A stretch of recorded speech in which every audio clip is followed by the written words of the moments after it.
Bonsoir à tous et à toutes. Je répète ce que j'ai souvent répété en début de cours, notamment quand il y a des nouveaux élèves, c'est que dans le judaïsme authentique de la Torah, il y a deux dimensions majeures qu'il faut toujours avoir en référence. Il y a d'une part ce que j'appellerais en termes simples le fond et la forme, ou alors l'esprit de la Torah et les règles de la Torah. En d'autres termes, évidemment, en tant que rabbin, pour moi, tout est important, aussi bien l'esprit que la règle, aussi bien le fond que la forme. La question est de savoir, mais comment s'y retrouver? Comment savoir ce qui, dans la Torah, est quelque chose d'absolument essentiel, d'incontournable, et ce qui, éventuellement, peut faire l'objet de, non pas de négociation, mais de relativisation de la gravité de la chose. Si on raisonne ainsi, en termes purement humains ou philosophiques, sans se nourrir de la logique talmudique et halachique, alors ça, on a tout faux. Parce que vous pouvez dans la vie absolument tout relativiser, surtout dans notre génération. Vous pouvez tout relativiser. Quelqu'un, il va regarder une femme pendant 3 heures et il va dire, ben non, je fais pas de mal. Le seul problème, c'est qu'au bout de 5 heures, ils vont se retrouver ensemble dans une situation pas très cachère. Ah oui, tu faisais pas de mal, effectivement. Ben maintenant, oui. La différence, vous voyez, entre cette forme d'hypocrisie et cette réalité que d'aucuns appelleraient en politique la réelle politique. Dans le domaine de la Torah, il y a aussi une réelle politique, mais la réelle politique dans son sens propre, pas dans son sens tordu. Parce que dans le sens, quand on parle de réelle politique dans le monde politique, ça veut dire, bon, il faut tenir compte des contingences très matérielles, très intéressées, très calculatrices, tantôt des individus, tantôt des dirigeants, tantôt des politiques, etc. etc. Il y a un grand homme d'État français qui disait « La France, elle doit savoir que les pays n'ont pas des amis, ils n'ont que des intérêts. » Ça vous dit quelque chose? Bon. Alors, eh ben, il avait quand même, peut-être pas toujours raison, mais sur ça, il avait vraiment raison. La plupart des nations se comportent de la sorte. Elles se comportent tellement de la sorte que certains ne voient absolument aucune gêne morale à organiser une soirée mémorable, touchante, en soutien aux otages qui sont encore retenus en otage par les fameux sauvages de Gaza. Et puis la semaine d'après, de recevoir celui qui a fourni l'argent à tous ces otages pour faire ce qu'ils ont fait. En réel politique, c'est pas un problème. C'est-à-dire que c'est tellement évident que toute personne simple y verrait l'immoralité cinglante, il va vous répondre, les États ont que des intérêts, c'est bon pour la France. Vous pourrez lui répondre que bon, au point où la France, elle en est, elle est plus à 10 000 euros, à 10 milliards d'euros de déficit, hein, quand on arrive à un certain... Mais bon, pour être plus sérieux et sans trop politiser la remarque, je veux simplement dire que ce qui est une chose entendue dans le monde de la politique ne l'est pas dans le monde de la Torah réelle. J'ajoute le mot réel. Parce que aussi, dans le monde de la Torah, il y a aussi de la politique, il y a aussi à boire et à manger, parfois. Mais pas chez les vrais grands de la Torah. Qu'ils soient séfarades ou ashkénazes, qu'ils soient des générations passées ou des actuelles générations. Quelqu'un qui est profondément dans la Torah, quelqu'un qui est serviteur de Dieu et de la vérité contenue dans la Torah, il ne peut pas être complice et coupable de vilainie qui viennent en contradiction majeure avec les principes fondamentaux et la morale de la Torah. C'est pas possible. Et s'il le fait, alors il devient plus politique que éventuellement autre chose, religieux, rabbinique, ce que vous voulez. Donc, ceci étant dit, revenons à notre introduction. La Torah, elle a encore une fois un fond et une forme, un esprit et une lettre. D'aucuns, j'allais presque dire, en voulant faire de l'esprit, vous diront, ce qui compte, c'est l'esprit. La lettre, c'est pas si important. Bienvenue au sein du monde chrétien. Oui, c'est ça. Le monde chrétien, ce sont des juifs qui ont raisonné comme ça. Que l'esprit, c'est important, mais la lettre, bon. Et c'est parce que des juifs qui ont mal tourné sont parvenus à ce type de conclusion que Akadosh Baruch Hu, il nous a envoyé quelqu'un, un inspiré, grâce au soleil et beaucoup d'autres choses, qui lui a fait exactement le contraire. Et il a dit que il n'y a que la loi qui compte. Dieu est grand, la loi, il n'y a que ça qui compte.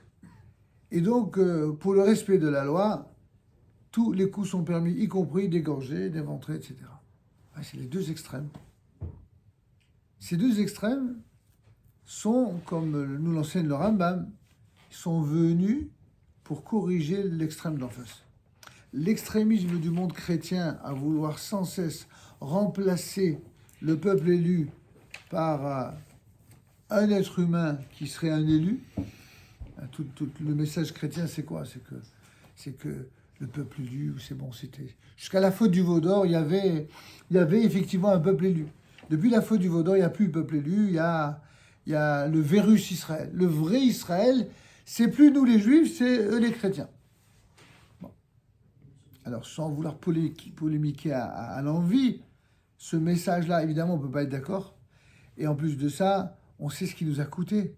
C'est-à-dire que pour nous prouver qu'on était en tort, eh bien, pendant 15 siècles, on nous a brûlés, on nous a massacrés. En fin de compte, on a fait au nom de l'Église la même chose qu'aujourd'hui Daesh y fait au nom de l'islam. Sauf que ça a changé de crèmerie, mais c'est la même chose. Alors Dieu merci, le monde chrétien, dans son écrasante majorité, en tout cas, a quand même passé à autre chose. Il y a une évolution. Je ne dis pas qu'il n'y a pas des gens qui regrettent le bon vivant, mais on pouvait être tranquillement antisémite sans être taxé d'antisémite. Ça existe. Chez certains autres extrémismes, qu'ils soient de droite ou de gauche, ça existe. Mais fondamentalement, les chrétiens qui ont une bonne éducation, qui sont de bonnes gens, de bonnes personnes, et qui ont la foi dans ce en quoi ils ont foi, sont passés à autre chose. Ils sont plus d'accord pour dire « Ah bah non, au nom de l'amour du prochain, on va brûler des juifs, comme ça, grâce à nous, ils vont gagner n'est-ce pas, le royaume des cieux. » Non, on n'enseigne plus ça dans les églises normales. Sauf que dans l'islam, on l'enseigne toujours. Dans l'islam, il y a aussi islam et islamisme, dit-on. Je ne sais pas, je ne suis pas convaincu de cette différence de langage. Mais le fait est que je suis convaincu par contre qu'il y a au sein du monde musulman des gens très très bien, comme il y a des gens très bien au sein du monde chrétien. Et je ne le dis pas pour être consensuel, je le dis parce que j'en atteste. Parce que je le vis, parce que je connais des gens qui sont vraiment comme ça. Ça n'a rien à voir avec un désir de consensualité ou encore moins comment dirais-je, de populisme. Ceux qui me connaissent savent que je ne suis pas très populiste. Par contre, la recherche de la vérité, même si elle nous oblige parfois à être cash, le but n'est pas de mettre tout le monde dans le même sac et de dévaloriser ou de dire des choses désagréables juste pour les dire parce qu'on a des comptes à régler avec Pierre, Paul ou Jacques. Non, c'est pas comme ça que ça fonctionne. En tout cas, pas d'après la Torah. Quand on cherche la vérité d'après la Torah, on cherche d'abord la parole divine, les lois. Et justement, c'est un des volets que vous entendrez pour ceux qui regardent les vidéos sur la fameuse vache rousse, puisqu'on va célébrer le Shabbat Para. Eh bien, c'est qu'il y a dans la Torah des choses qui sont d'une grande clarté, d'une grande précision, d'une explication on ne peut plus rationnelle. Mais on a aussi dans la Torah une dimension qui n'est pas du tout rationnelle ou très peu rationnelle. Et même cette partie de la Torah, les rabbins se sont évertués à donner des explications. Pourquoi? Parce que l'être humain a besoin. L'être humain, il a besoin d'explications. Il a besoin d'un minimum de rationalité. Et malheur à ceux qui croient que l'irrationalité va les sauver de leur incurie ou tout simplement de leur mépris ou de leurs défauts. Pas du tout. L'irrationalité n'est pas quelque chose que l'on peut instrumentaliser et utiliser pour camoufler les pires vilainies. Il y a des gens qui ont fait ça dans l'histoire. nous, voyez-vous, le peuple d'Israël, il y a toujours eu des gens formidables et des autres qui l'étaient certainement moins.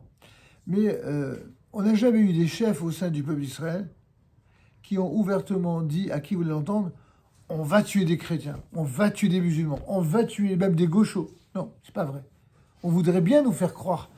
On voudrait bien faire croire aujourd'hui, chez certains extrémistes de gauche ou de droite, qu'il y aurait des juifs en Israël qui se comportent de la sorte. Et il n'y a pas plus mensonge plus dégoûtant que celui-là. Quand on connaît de qui ils parlent, c'est des gens que nous connaissons, des gens que... On a parmi eux des enfants qui sont nos enfants, parmi eux on a des élèves qui sont tout le contraire de cela. Et quand bien même y aurait-il une exception que je ne connais pas, elle ne justifiera jamais de faire une généralité. On fait le procès de ceux qui soutiennent leur pays, qui soutiennent et qui protègent leur population. Mais par contre, quand on entend toute la journée des appels au meurtre en direct dans toutes les langues et de tous les pays, il n'y a personne parmi les contestataires d'Israël qui viennent relever ça. Si, il y en a, mais ils sont minoritaires. Ils sont encore minoritaires. Donc la question que de fond, avant de revenir à notre texte, quel est donc le problème de fond que quelqu'un qui est en recherche identitaire, il doit se poser quand même la question, mais enfin, dans quelle galère je suis là? C'est quoi ça? Pourquoi c'est comme ça? Pourquoi il y a tellement de non-juifs qui ne nous aiment pas, nous, en tant que juifs, depuis si longtemps? Tu vas dire, au début, c'est des raisons soi-disant religieuses, parce qu'ils ont tué, soi-disant, le Fils de Dieu. Bon, okay. C'est du bidon, mais on va dire qu'il y a des gens qui ont cru. Raison stupide, mais elle existe au moins. Tu vas dire quoi? Qu'ils ont empoisonné des puits. C'est grotesque. Ils ont fait les matzot, on est la veille de Pessah. Ils ont fait des matzot avec le sang des chrétiens. Regardez toutes les fadaises qu'ils ont balancées à l'époque.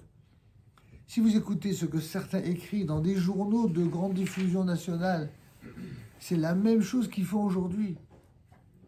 C'est le même type de mensonge. À peine remasterisé comme ça, relooké. Mais c'est les mêmes, incroyables. Alors je vous pose la question, mais comment que ça se fait? Pourquoi c'est comme ça? Et la réponse, elle est ainsi. Enfin, une des réponses. Et pas, certainement pas qu'une seule réponse, mais ma réponse. C'est que le peuple juif ne peut pas se contenter d'être un peuple, justement, comme tout le monde. Ce que certains juifs assimilés voudraient bien. Le peuple juif, il n'est pas et il ne sera jamais comme les autres. Et si un juif ne le comprend pas d'une manière positive, dynamique et intelligente, par une exemplarité voulue, en étudiant la Torah et en la respectant, alors comment qu'il va l'apprendre, lui, dans son cas? Par la manière dont Sartre a défini ce qu'était l'antisémitisme. Il dit qu'en fin de compte, les juifs ne sont juifs que parce qu'il y a presque grâce aux antisémites. Sinon, il n'y aurait pas. Les juifs ne seraient plus juifs. Alors, évidemment, il a complètement tort, mais il a quand même un tout petit poil raison. Le juif de Sartre, c'est justement le juif totalement assimilé qui se cache d'être juif.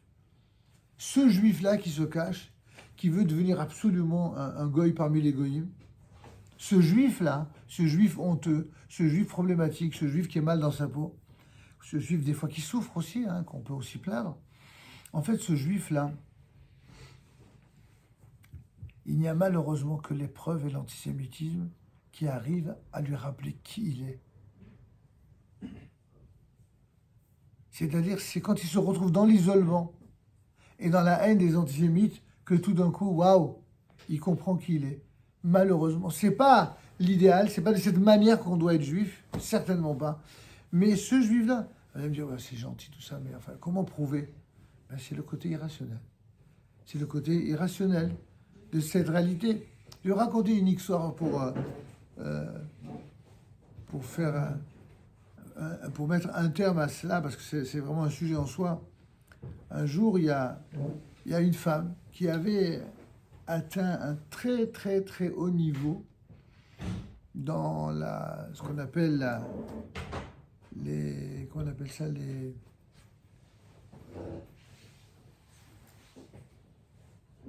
savez, ceux qui ont fait genre l'ENA et les centrales, Supélec, les super tronches, ils deviennent, dans l'administration, ils ont un poste. Administrateur, non, c'est encore autre chose. Bon, je pensais à un autre mot, mais ça ne me vient pas. Fonctionnaires, des hauts fonctionnaires, des hauts fonctionnaires. Alors, mais dans le mot haut fonctionnaire, vous avez vraiment tout. Ça peut être la politique, ça peut être l'armée, ça peut être... D'accord. Alors, je ne donnerai pas plus de détails, mais il se trouve que cette femme-là, qui était une super tronche, elle a épousé, comme elle, un juif qui, comme elle, avait perdu pratiquement toute sa famille durant la Shoah. Et ils ont travaillé très très dur pour réussir et pour sortir de cette souffrance indicible. Et ils se sont jurés lorsqu'ils se sont mariés, eh bien de... Alors ils ne voulaient pas renier leur foi à ce point, au point de devenir chrétiens, donc ils ne sont pas convertis, mais ils ont caché leur identité juive, ils se sont jurés de ne jamais avoir d'enfants, tant ils ont été traumatisés par la Shoah. Ils ne veulent pas que leurs enfants aient à souffrir. Prendre le risque d'avoir des enfants qui souffriraient de la haine antisémite. Regardez jusqu'où ça... Ce que je vous raconte, c'est une histoire vraie, hein. C'est pas ni romancé, ni exagéré. Une histoire vraie, je vous dirai après comment je l'ai connue. Et voici que, bon, lui, il devient un des plus hauts gradés de l'armée française. Elle devient une des plus hautes fonctionnaires des ministères. Et donc, ils se marient, tout est bien. Ils fréquentent aucun juif. Aucun juif. Même leur propre famille d'origine, ils ont coupé complètement les liens pour ne plus prendre le risque. Regardez jusqu'où ils ont été. Et évidemment, tous leurs amis sont absolument persuadés, vu qu'ils ont changé leur nom, qu'ils sont français de souche, comme l'on dit pudiquement, n'est-ce pas? Et enfin, on pourrait dire ça vulgairement, plus goy que tu meurs. Ça veut dire vraiment assimilé, grave de chez grave.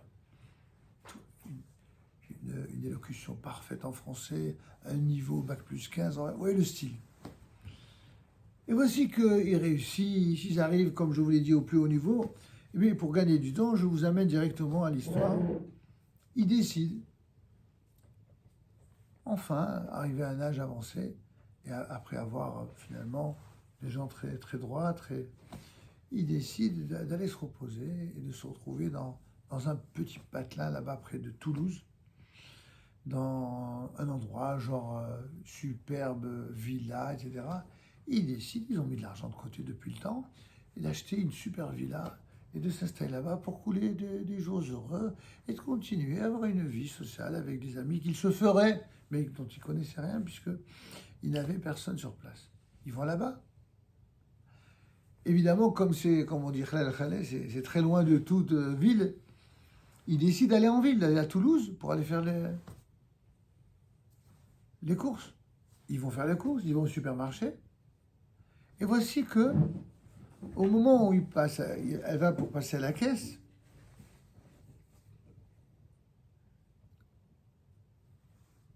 elle est sans son mari. Je ne sais pas que ça a une si grande importance, mais bon, je veux être précis dans le récit. Au moment de passer à la caisse, il y a au moins 12 personnes qui font la queue. Donc, polies, éduquées, elle reste à la fin de la queue. Et tout d'un coup, il y a ce qu'on appelle pudiquement un petit sauvageon de banlieue qui passe devant tout le monde et qui se met devant la caissière et qui lui dit, avec une cigarette à la main, il dit, écoute chérie, je suis pressé, tu peux pas me servir, là, ils ont rien à foutre ceux-là. Elle voit ça, elle est révoltée. Elle va vers lui, elle dit, mais dites-moi jeune homme, pour qui vous prenez-vous? Pour être un petit peu plus poli. Tous ces gens attendent et vous passez comme ça. Le gars, il lui regarde, il lui lance un regard, mais d'une haine. Il prend sa cigarette et il lui dit, dommage qu'ils vous ont pas tous brûlés en même temps. il jette sa cigarette et il met le pied sur la cigarette comme ça. Elle entend ça, elle tombe en syncope. Cette femme qui, toute sa vie, a vécu comme une non-juive, qui s'est cachée, elle est complètement... Vous imaginez la surprise. Comment le gars, il a pu imaginer en un seul instant qu'elle était juive alors qu'elle n'avait rien de juive? Si on vous posait la question, qu'est-ce que vous auriez répondu? Elle a tellement été traumatisée que quand elle s'est réveillée à l'hôpital et qu'elle était... J'imaginais comme ça, après 35 ou 40 ans, comme ça, elle lui dit à son mari, je ne sais pas ce qui s'est passé. Je crois que on n'a jamais cru en Dieu, mais si Dieu existe, alors pour moi, c'est qu'il nous a envoyé un message. On s'est comporté comme des sales juifs. Alors le gars lui dit, mais qu'est-ce que tu racontes? Mais qu'est-ce que tu as? Mais t'es tombé sur la tête. C'est pas possible que ce gars-là, qui nous connaît ni d'Adam ni d'Ève, nous, qui nous sommes cachés de notre identité, et il me dit à moi, dommage qu'ils vous ont... Mais d'où il pouvait savoir? J'ai aucun signe extérieur d'identité juive. Comment il savait? Il dit, je veux qu'on aille en Israël, qu'on rencontre un rabbin, pour essayer de trouver du sens à tout ça. Il dit, bon, écoute, si ça te fait plaisir, après tout, moi aussi, je te toujours rêvé de revenir en Israël un jour. D'accord, on ira. Et donc, ils vont en Israël. Ils demandent à quelqu'un, rencontrer quelqu'un qui soit un grand rabbin et qui parle français, et de préférence qui soit très, voilà, très sage et qui connaît la Kabbalah, les secrets, Sur qui ils tombent? Sur un de mes deux cousins, qui était grand, à l'époque grand rabbin d'Ashdod, Rabbi Yaouzini, qui effectivement, et qui parle très couramment le français. Et donc, c'est comme ça que je connais l'histoire, évidemment. Et il lui dit, il raconte toute l'histoire. Mon cousin très poli, il écoute. D'accord? Si je vous en prie, monsieur le rabbin, on m'a dit que vous aviez des secrets de la Kabbalah. Alors il y sourit, il dit, vous savez, madame, on n'a pas besoin d'être un grand kabbaliste pour savoir ce qui vous est arrivé. Mais comment? Mais il ne savait pas. Il dit, vous croyez qu'il ne savait pas. Je vais vous dire une chose. Il y a deux types de personnes qui reconnaissent toujours un juif, même s'il se cache. Il y a ceux qui aiment profondément les juifs, un peu comme quelqu'un qui reconnaît un membre de sa famille, et puis il y a ceux qui les haïssent. Ces deux catégories-là, ils reconnaissent toujours un juif, même quand il se cache. Ce gars-là, ce sauvageon, comme vous l'appelez, ça fait des années qu'il doit faire ça. Et les gens, qu'est-ce qu'ils font dans ces cas-là? Ils disent rien. Dans sa tête qui a été façonnée à raisonner autour de comment repérer un juif, il se dit que s'il y a quelqu'un qui se la ramène, qui ose ouvrir sa bouche et qui n'est pas impressionné par la grossièreté de ce sauvageon, ça peut être qu'un juif. Et c'est pour ça qu'il vous a reconnu. Effectivement, je comprends mieux. Bon, pour la petite histoire, la personne en question, ça l'a ébranlée, elle est restée dans la même ville. Ils ont fait leur aliyah. Ils suivent depuis des cours avec ce fameux rave. Et au Hachem, ils se sont même mariés religieusement à la synagogue. Voilà, ça c'était pour l'anecdote, pour que vous sachiez qu'il y a des choses qui sont comme ça, irrationnelles, et qui traversent comme ça une vie entière, et boum. Alors pourquoi je vous raconte tout ça?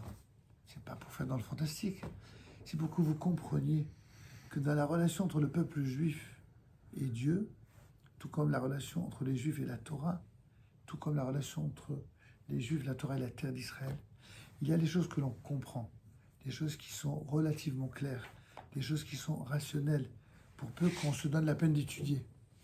Puis il y a des choses qui ne sont pas rationnelles. Il faut avoir l'humilité de l'accepter. On ne peut pas tout comprendre. Pas parce qu'on est des teubés, des sous-doués, pas du tout. C'est parce qu'il y a des choses que seul Dieu nous fait comprendre par les épreuves qu'il nous inflige. Et il y a des choses qui ne peuvent être comprises que par l'épreuve. Il n'y a rien à faire. C'est difficile à admettre, C'est parfois même douloureux, mais c'est comme ça. Ça aussi, c'est le judaïsme. C'est pourquoi, lorsque je vous dis que quand dans les dynimes que vous étudiez sur le Shabbat, ou sur la cache-route, ou sur la pureté familiale, il y a des choses que vous dites, oui, bon, ça je comprends, mais ça quand même, c'est que vous n'avez toujours pas compris ce que c'est que le judaïsme. Le judaïsme, ça n'est pas que des choses que l'on comprend. En tout cas, de prime abord. Mais ça ne veut pas dire qu'on vous incite à rester aveugle sur les choses que vous ne comprenez pas. Pas du tout. Je viens de vous dire à propos de Shabbat Para, que d'un côté, on nous dit que le roi Salomon, Shlomo HaMelech, a dit cette phrase célèbre, Amarti ehkema ve'yir hokam meni. Je pensais que j'étais sage. On dit toujours de moi que je suis un roi sage et qui connaît tellement de choses. Et quand je suis arrivé devant l'étude de la loi sur la vache rousse, je me suis rendu compte que la sagesse était très, très éloignée de moi. Qu'est-ce qui a pu être à ce point incompréhensible et irrationnel au point que le plus grand des rois d'Israël lui dise une chose pareille? C'est l'acceptation de cette dimension humble qu'il est très difficile d'avoir quand on est intelligent. C'est que plus quelqu'un est intelligent, plus c'est difficile d'être humble.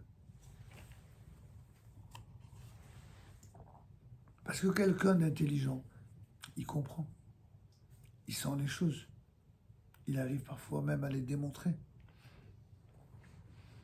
L'humilité, c'est l'acceptation de ses limites, c'est l'acceptation de ce qu'on ne peut pas tout dominer. Il faut être d'une force colossale, il faut être justement porteur de cette qualité qu'on appelle l'humilité. Est-ce que quelqu'un peut se prétendre humble? Moshe Rabbeinu, c'est Dieu qui a dit à son sujet qu'il était l'être le plus humble que la terre ait porté. Mais lui-même, il n'a jamais dit qu'il était humble. Ce serait même grotesque. Imaginez quelqu'un, un rabbin, qui vous dit « Coucou mes amis, ce soir, je vais vous enseigner l'humilité. » Ah, quelle bonne blague. Si quelqu'un vous dit « Je vais vous enseigner l'humilité », il est mal placé pour enseigner ça. Dans le meilleur des cas, qu'est-ce qu'il va dire? On va essayer ensemble d'étudier ce que nos sages nous enseignent sur ce qu'est l'humilité. Là, éventuellement. Alors, on peut commencer. Mais on n'enseigne pas l'humilité. La même chose pour l'exemplarité. On n'enseigne pas l'exemplarité. Par contre, on doit savoir quand on est né juif, et plus encore lorsqu'on veut le devenir, que l'objectif premier d'un juif, c'est un devoir d'exemplarité. Et pour être exemplaire, évidemment, on ne peut pas se considérer comme exemplaire, et certainement pas se prendre pour exemplaire, mais on doit avoir ça comme objectif, tout le temps, toute sa vie. Moi, depuis tout petit, à l'âge de 4 ans, mon père il nous a dit « Hé, les enfants, donnez l'exemple. » J'ai entendu des milliards de fois cette phrase. Il n'y a pas un jour qui passait sans qu'on entende « Donnez l'exemple. » Je n'ai pas dit pour autant que je suis exemplaire dans tout, loin de là, évidemment. Mais on essaye au moins, parce que ça résonne dans notre esprit, de l'appliquer autant que faire se peut et de l'enseigner au plus grand nombre. De rappeler que c'est ça être juif. Être juif, c'est rechercher toujours à être exemplaire, pas pour se prendre pour plus ou meilleur que les autres, mais pour respecter ce que Dieu attend de nous. Quand on veut devenir juif, c'est cela.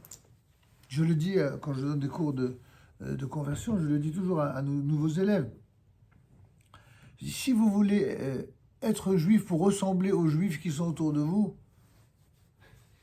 bonjour les dégâts, il y en a qui sont peut-être formidables, et il y en a, c'est pas forcément la référence. On ne doit pas essayer à devenir juif pour ressembler aux mauvais juifs, ou aux juifs incomplets. On doit, quand on aspire à une conversion, à une adhésion au judaïsme, qui est encore plus exact comme expression, on doit aspirer à devenir le plus exemplaire possible, d'abord pour faire honneur à Dieu, pour faire ce qu'on appelle le Kiddush Hashem, la sanctification du nom de Dieu.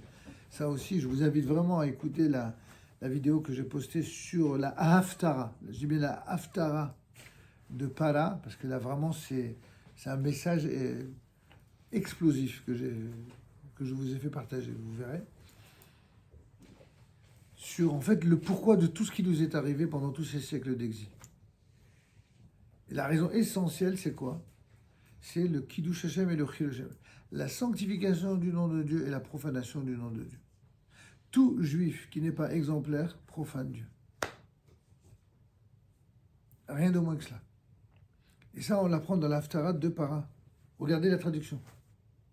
Et si vous écoutez maintenant ou après, peu importe, la fameuse Haftara de Paras, vous aurez une grille de lecture et de compréhension des événements qui nous touchent aujourd'hui, qui est sortie des sentiers battus, parce que ce n'est pas les choses qu'on enseigne dans les lieux habituels de culte, les synagogues et même les vidéos que vous entendez à droite ou à gauche.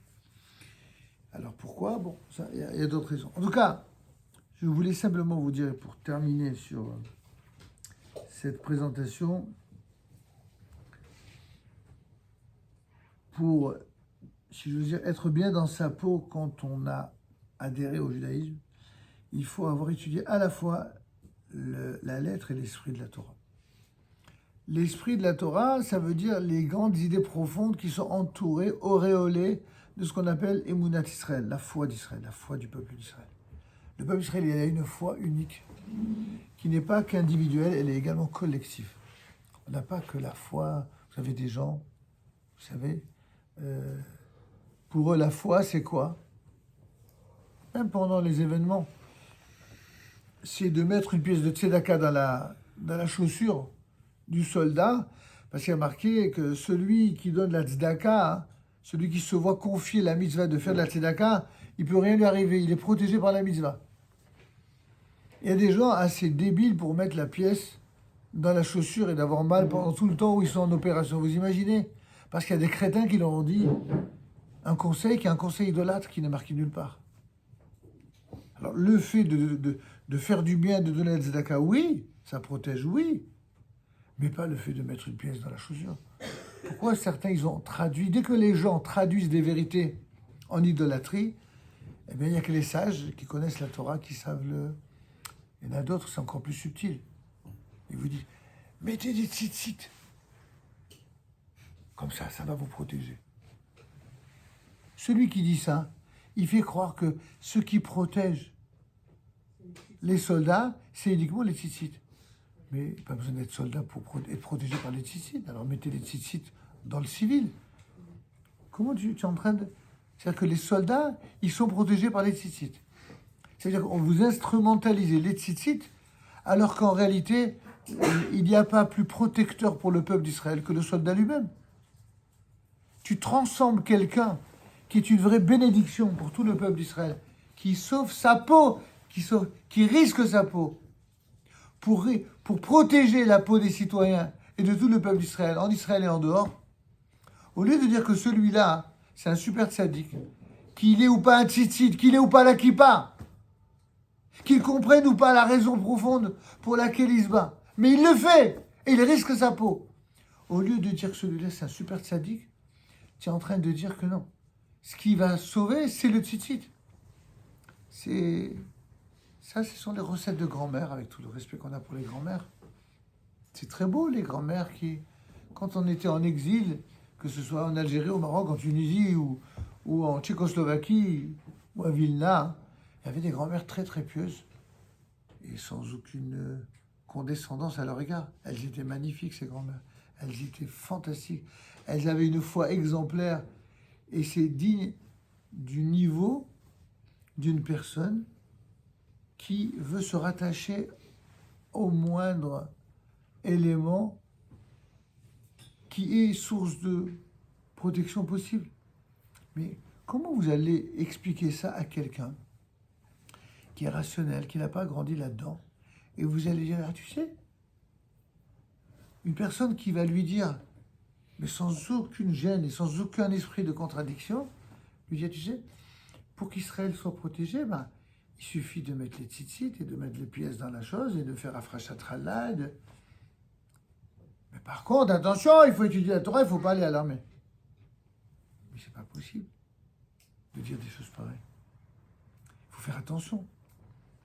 Alors le peuple d'Israël, heureusement qu'il y a des gens qui étudient la Torah et qui apportent effectivement une bénédiction pour le peuple, Bevadaï ou Bevadaï, y compris les soldats. On n'a jamais dit le contraire. Mais ne dis pas cela dans le même temps où tu dis qu'il ne faut pas faire l'armée. Parce que ça veut dire que ceux qui font l'armée et qui étudient la Torah, tu fais comme s'il n'existait pas, comme s'il n'avait aucune valeur. Mais chassu salam, qui t'a autorisé à dire une chose pareille? Alors que les grands du peuple d'Israël ont dit tout le contraire pendant des siècles. le fameux, un des grands maîtres d'Israël les plus connus, qui s'appelle Rabbi Eliezer Papou, dans son fameux Pele Yoetz, il dit que lorsque quelqu'un risque sa vie pour sauver la vie de son peuple, eh bien, son mérite est tellement grand qu'il dépasse en mérite les plus grandes tzadikim de la génération. Voilà ce qu'il disait. Alors, qu'est-ce qu'il aurait dit pour les gars de Tzahal? Et vous avez des gens, au nom de la Torah et de la religiosité, vous font croire du contraire. Donc, il faut faire attention. Tout ce qui se dit au nom de la Torah n'est pas forcément de la Torah. Ne vous laissez pas convaincre de cela. Une chose ne signifie pas que pour qu'elle soit vraie, elle puisse être instrumentalisée pour autre chose qui n'est pas vrai. Dire que la Torah protège le peuple d'Israël, c'est incontestable. Ce n'est pas nous qui allons dire le contraire, évidemment. Mais rappeler que celui qui se bat et qui fait cette mitzvah-là, qui consiste à risquer sa peau pour sauver et protéger tout son peuple, faire de cette mitzvah-là, qui est certainement la plus grande mitzvah de la Torah aujourd'hui plus que jamais, et de faire comme si cette mitzvah-là, elle était secondaire et que, en fin de compte, la protection ne provient que de ceux qui étudient la Torah. C'est une insulte. Non, c'est faux. Vous comprenez? C'est cela que j'appelle l'esprit et la règle de la Torah. C'est une mitzvah d'étudier la Torah, c'est une mitzvah de faire l'armée, c'est une mitzvah également d'être quelqu'un qui fait du bien. C'est une mitzvah d'aimer les êtres humains, les juifs, les non-juifs, les religieux, les non-religieux. Ça, c'est une Torah de vie, c'est une Torah éternelle de vérité. Et quand quelqu'un veut devenir juif, il ne doit pas se laisser appâter par des idéologies fallacieuses, y compris parfois au sein du monde de la Torah, pour faire dire à la Torah ce qu'elle ne dit pas, simplement pour faire du chiffre et dire, voilà, ils font partie de tel mouvement, de tel groupe, au demeurant, qui peuvent être respectables pour certaines choses, mais pas quand ils disent des choses pareilles. Donc, méfiez-vous bien de cela. Vous comprenez l'esprit et la règle. Maintenant, pour revenir à ce par quoi nous avons commencé, les règles du Shabbat, les règles de la cacheroute, les règles de pureté familiale, c'est rempli de ces apparentes contradictions. D'un côté, on vous dit qu'un juif digne de ce nom, il doit aimer sa femme comme lui-même, la respecter plus que lui-même. Et dans le même temps, on vous dit, le jour même du mariage, voilà, après le premier rapport de mitzvah, ils doivent se séparer. Pourquoi ils doivent se séparer? C'est une obligation. Pourquoi? Vous allez apprendre pourquoi. Il faut sortir des préjugés et apprendre. Pourquoi la viande, elle est cachère? Quand elle a déjà été abattue selon les règles de cacheroute par un vrai shochet qui a abattu une bête qui provient des bêtes qui sont propres à la consommation, et on vous apprenez dans les règles de cacheroute que ces bêtes-là, il faut les cachériser. Mais de quoi pourquoi il faut les cacher? Pourquoi une viande doit être cachérisée pour être consommée? Mais elle est déjà cachère. Vous comprenez qu'il y a des questions, non, qui se posent. Et le Shabbat, on nous dit, j'ai interdit de travailler Shabbat. Oui, mais moi, du plus loin que je me souvienne, le Shabbat, c'est vrai que j'adore le Shabbat, c'est vrai que c'est extraordinaire. Puis c'est de très très loin le jour le plus crevant de tous les jours de la semaine. Mais on fait plein de choses le Shabbat. Pourquoi ce qu'on appelle melacha, un travail interdit pendant Shabbat, c'est des fois des choses incroyables, insoupçonnées, qui n'ont aucun rapport, même parfois avec un effort. Pourquoi le fait de presser sur une éponge, c'est interdit Shabbat? Tu vois pas la belle affaire? Quel effort il faut faire? Qui t'a dit que c'était un effort? C'est oui un effort, mais pas là où tu crois. C'est pas un effort physique. Tous les dynimes du Shabbat, les plus grands efforts à accomplir, c'est celui de la discipline. C'est celui du respect des règles, y compris celles qu'on ne comprend pas à 100%. Et pour ça, il faut passer par l'étude des règles, avec une certaine logique, évidemment. C'est ce qu'on a déjà commencé allègrement de faire depuis plusieurs semaines, et que, grâce à Dieu, nous avons bien avancé. Donc la dernière fois, on parlait de l'interdiction de borer, c'est-à-dire de trier les aliments, n'est-ce pas, en disant que c'était le bon du mauvais, on a le droit de le prendre, mais le mauvais du bon, on n'a pas le droit. Alors maintenant, on va aborder dans la prochaine vidéo, eh bien, un nouveau titre, c'est trier des éléments non comestibles. Jusqu'à maintenant, c'était des éléments ou des aliments qui étaient comestibles, de consommation. Qu'en est-il du tri des éléments non comestibles? C'est ce qu'on voit immédiatement.